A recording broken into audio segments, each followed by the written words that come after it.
Number 10.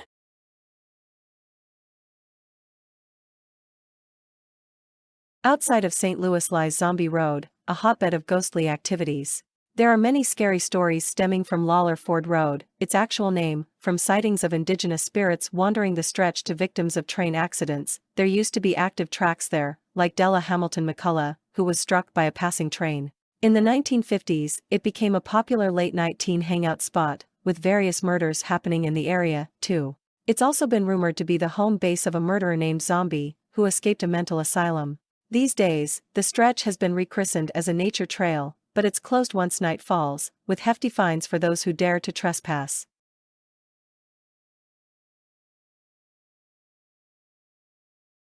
Number 9.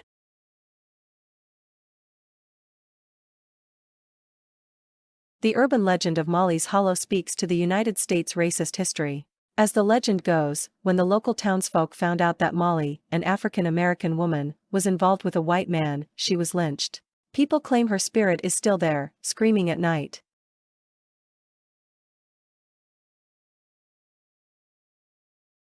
Number 8.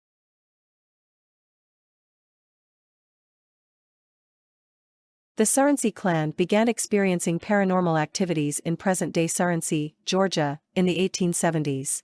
Family members reported witnessing objects soaring across rooms, hearing laughter and crying, and seeing red eyes staring into the house. Food was thrown from their plates and utensils twisted into unusable shapes.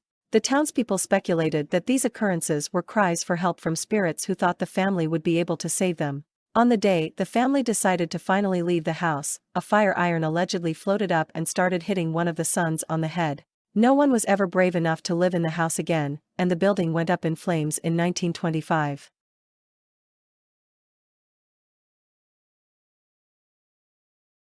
Number 7.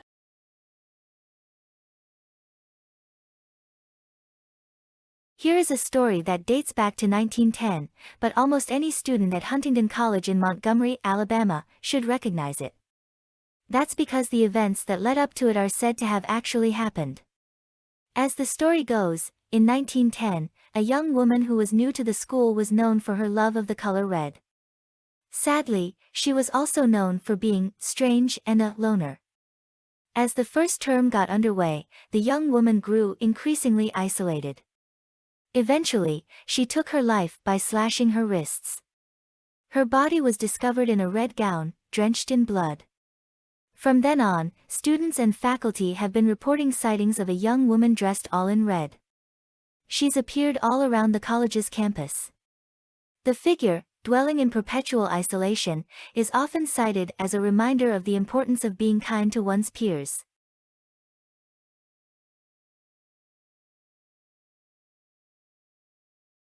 Number 6.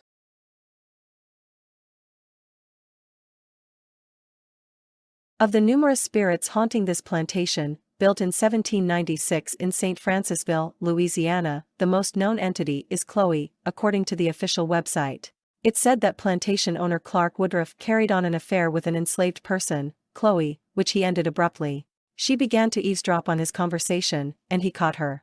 As punishment, he cut her ear off. She then poisoned the rest of his family with a birthday cake, leaving him alone. The other enslaved people knew what she had done and hanged her. She supposedly still remains on the property, with a photograph from 1992 where her spirit is reportedly visible.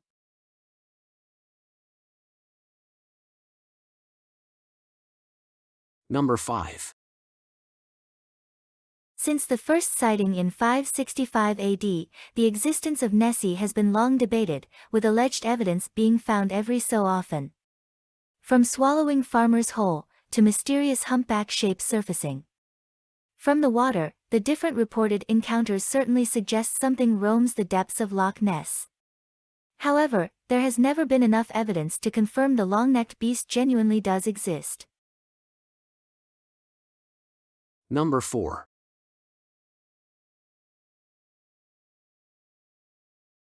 Spend the night in the haunted Crescent Hotel in Eureka Springs, Arkansas, which opened in 1886.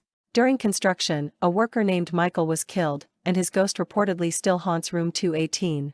The hotel came under the ownership of known medical fraud Norman Baker in 1937, who fancied himself a doctor. He turned the hotel into the Baker Cancer Hospital, claiming to have the cure for the disease. He did not, obviously. Patients who died under his care were buried right in the hotel's basement, which served as a makeshift morgue. He was arrested in 1940, but his patient spirits are said to still remain. Because the hotel is still open, guests often say they see apparitions and hear noises during their stays. Sci-Fi's Ghost Hunters even has footage of something moving in the basement.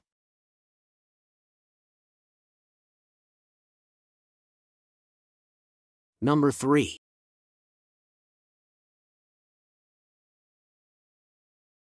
Back on May 20, 1922, Anthony Ragusan, aka Mr. Tony, relayed this tale in a column in the Sun Herald. He writes that in the early 1800s, two fishermen spent the night on Deer Island off Biloxi's coast. They heard noises that they ignored until it became impossible to do so. When they went to see what was causing the ruckus, they claimed they found a headless skeleton that ran after the pair. They immediately made a beeline for their boat and got off the island immediately. It's said that the bony frame belongs to a pirate who had his head chopped off by his captain, and his body was left behind as a ghastly guard to watch over buried treasure.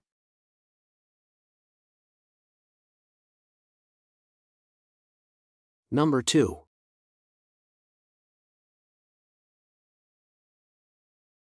For a taste of true haunting love, travel over this spooky bridge in Marianna, Florida, which has several ghost legends surrounding the structure. In the 1830s, Elizabeth Jane Croom Bellamy married local politician Dr. Samuel C. Bellamy. On their wedding night, her dress accidentally caught on fire, which covered the young bride in horrible burns. She initially survived, but eventually passed away. Elizabeth was buried along the banks of the Chipola River, and it was said that her love for her husband was so strong, she couldn't rest.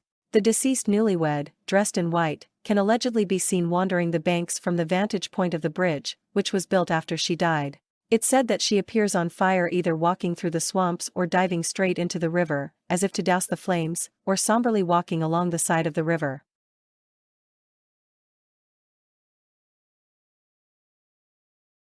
Number 1.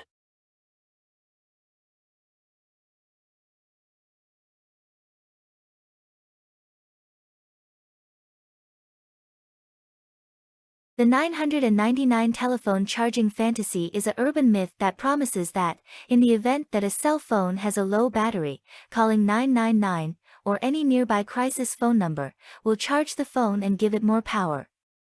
This was debunked by a few English police forces who openly discussed the dangers of making such decisions. Premise: the reason for the conviction was an element of BlackBerry telephones.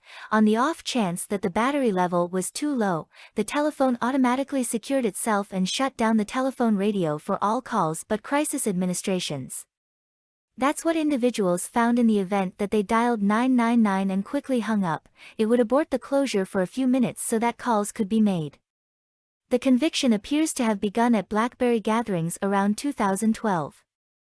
A connected conviction emerged in 2015 that telling Siri on an iPhone to charge my telephone to 100% would make the call to crisis administrations as a mysterious well-being code. This was subsequently followed by a bug in Apple programming that was fixed soon. The legend kept spreading via virtual entertainment as a trick. Reaction: in 2013, Derbyshire Constabulary delivered a public statement telling individuals not to trust the case that calling 999 charges the battery. They refer to the fact that for each quiet or cut-off 999 call, the administrators need to get back to the individual to ensure there is no crisis. These quiet calls burn through police time, which might actually impede reactions to genuine crises. Bedfordshire Police additionally delivered data asking individuals not to call 999 with the exception of a crisis, as they expressed that over the most recent half-year of 2013, they had an expansion in scam 999 calls from individuals trusting the metropolitan legend. Different sources enhanced these public statements by expressing that abusing the 999 number is unlawful. They additionally expressed that the police could remove phones being utilized to manhandle the 999 call.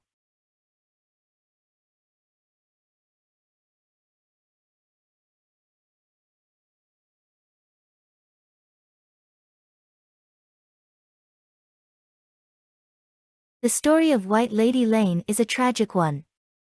The legend states that a young woman became pregnant out of wedlock, and her religious parents forced her to marry the father. The baby ended up dying after their wedding. The girl, so upset about her baby and her forced marriage, hanged herself from a bridge in her wedding dress. Locals claim to still see her ghost hanging from the bridge.